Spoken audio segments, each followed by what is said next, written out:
arjeve të operave botërore, dhimbjes dhe gëzimit, sopranoja e skenave botërore Ermonela Jaho u ka dhënë kontekst historik në koncertin e së shtunës mbrëma në Gjakov. Aty ku zëri i saj jehon, skena merr tjetër dimension. Ngrihet në piedestal. Veprat janë perfeksionuar kaherë dhe emocioni vjen natyrshëm. Ngjan se askush nuk mund të emocionoj më shumë se ajo, veç pas në paralelizimin e dhimbjes së plagëve të luftës me këngën lirike.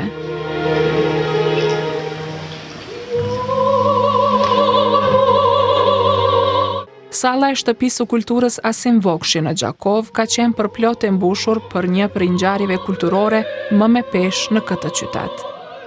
Midis arjeve si O mio babino caro, Un bel di vedremo, Senza mama të Puqinit, Casta diva të Bellinit, kryefjala e ngjarjes në natën hapse të festivalit Ditët e Nëntorit ka qenë dedikimi i Jahos për historitë e trishta të qytetit jugperëndimor të Kosovës. Finesat i ka përdin lehtë e interpretimi është thellësisht emocional. Me interpretimin e Senza mama nga opera Suor Angelica e Puqinit, Jaho ka sjellë interpretimin thellësisht emocional, ku roli titullar në këtë operë i këndon dhimbjes, mallit, dashurisë për nënën, ndonse me të nuk është takuar kurrë.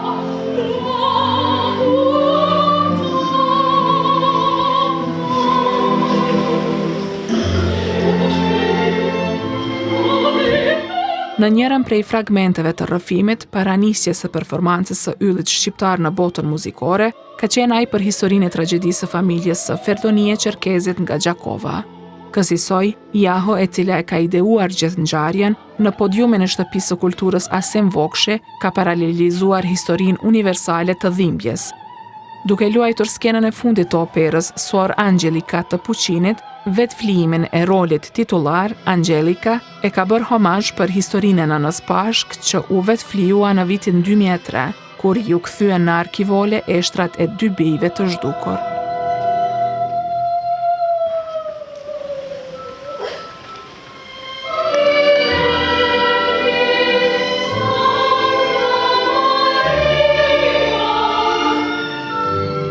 Priti 4 vjet për të marrë vesh për fatin e tyre. Zgjodhi që të ikë nga kjo botë e të bashkohet atyre duke i vënë flakën vetës.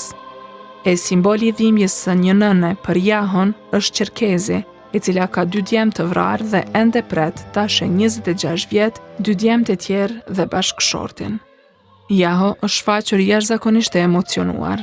Në pjesët muzikore disa herë ka dalë nga skena, e nën emocione ka thënë se koncerti ka pasur kuptim edhe më shumë pasi ka takuar Ferdonie Çerkezin dhe është njohur me gjithë historinë e saj. Sot vajta vizitova në Ferdonien, unë ngarkova jashtë mase, edhe duke parti, duke kënduar përpara saj, pothuaj se unë ndjeva një çik në faj, që nuk arrija do të kontrolloja lotët, ku shikoja atë në paqe.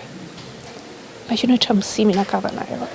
Edhe është një detyrim, mendoj, morale shpirtëror që nëpërmjet jush me të gjithë neve këtu të bëjmë që këto histori të mos harrohen, të mos përsërisin të njëjtat gabime dhe ta duam njëri tjetrin më shumë, sepse mendoj kur në shqiptar bashkohemi nganjëherë, luftojmë njëri tjetrin për gjëra të vogla.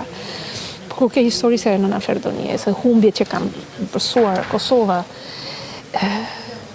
kur duam njëri tjetrin, mbështesim njëri tjetrin, e vlerësojmë njëri tjetrin dhe bashkëpunojmë, vetëm një magji, fjala është magji. Ka thënë se ndonë se nuk ka kënduar në Shqip, ato që ka sjell janë histori universale në të cilat bëjnë pjesë edhe ato shqiptare. Unë njoha me nën Ferdonien, unë njoha me shumë histori. Kjo Gjakov e bukur.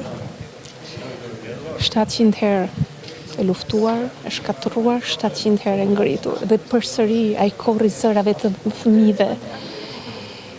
Kjo dashuri, kjo e akoma të mbijetosh, është një gjë që më ka dhënë kaq shumë gana shpirtërore, nuk kam dot fjalë, është sepse edhe pse këndova në gjuhë, jo në Shqip, por janë historitë universale të dhimbjes, të gëzimit.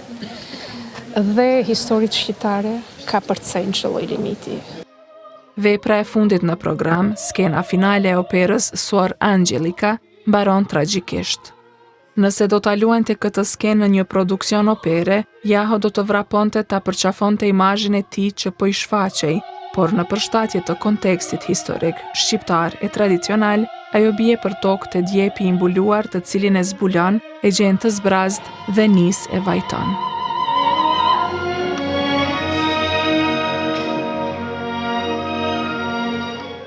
Tek përqafon atë, shpërthen në lot, vështrimin e hedh tek audienca e sa ngrihet në këmbë, bën me shenjë nga Ferdonie Çerkezi që ka qenë aty duke parë gjithë performancën.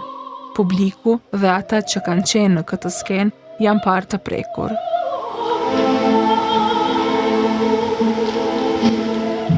Interpretimin e saj e ka shoqëruar Orkestra e Operës dhe Baletit të Tiranës në udhëheqjen e mjeshtrit spanjoll Sergio Alapont, një prej më të shquarve të gjeneratës së tij.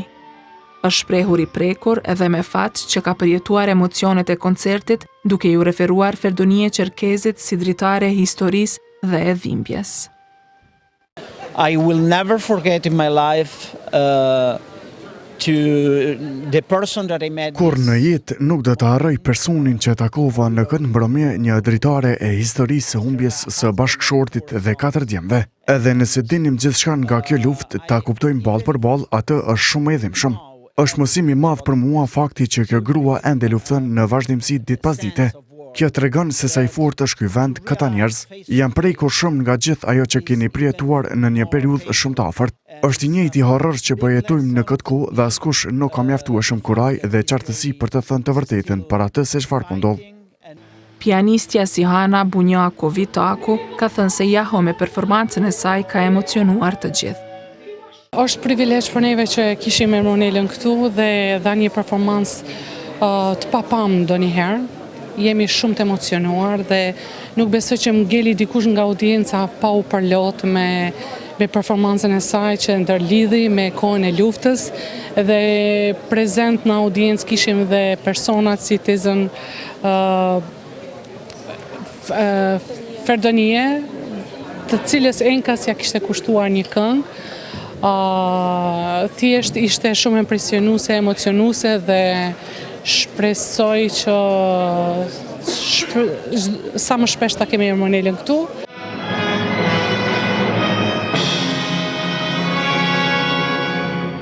Njëri prej organizatorëve të ngjarjes, Dion Deva, drejtor në Fondacionin për Gjakovën që organizon ditët e nëntorit si dhe ditët e shqiptarit në periudhën e verës, kur mërgjimtarët kthehen në vendlinjen e tyre, ka treguar se ka qenë pikërisht edhe vizita e Jahos në këtë ngjarje, ku ajo, siç është shprehur Deva, e ka ndier obligim që të sjellë një performancë të tillë. Ditën e nëntorit, në edicionin e dytë para 3 muajve të ditëve shqiptarit, Ermonela ka qenë për vizitë në Gjakovë. Ajo ka taku disa persona të Gjakovës, është shoqëruar me njerëz, ka dalë, ka pyetë, ka bërë një masterclass, ka taku edhe artista të rinj dhe pastaj ka vendosur që e ka ndjerë si obligim që Gjakovës më ia dhuroj një koncert të tillë, të bazuar në ngjarje të cilat i ka pa nga afër edhe i ka taku këta njerëz sidomos për luftës fundit e cila ka ndodhur. Prandaj ajo e ka organizuar, e ka ideu bashkë me kryetarin e bordit Ermal Hasimin, me burrin e saj Ervinin, e kanë bërë të mundur sonte këtë koncert. Ndjesinë e operave botërore, Ermonela Jaho e pati sjell edhe në Prishtinë më 8 qershor të këtij viti, e shoqëruar nga Orkestra e Filharmonisë së Kosovës dhe asaj të Operës së Kosovës, në drejtimin e maestros Jacopo Sipari di Pescaceroli. Pati prezantuar talentin e jashtëzakonshëm me inkurajimin për shtëpi operistike në vend.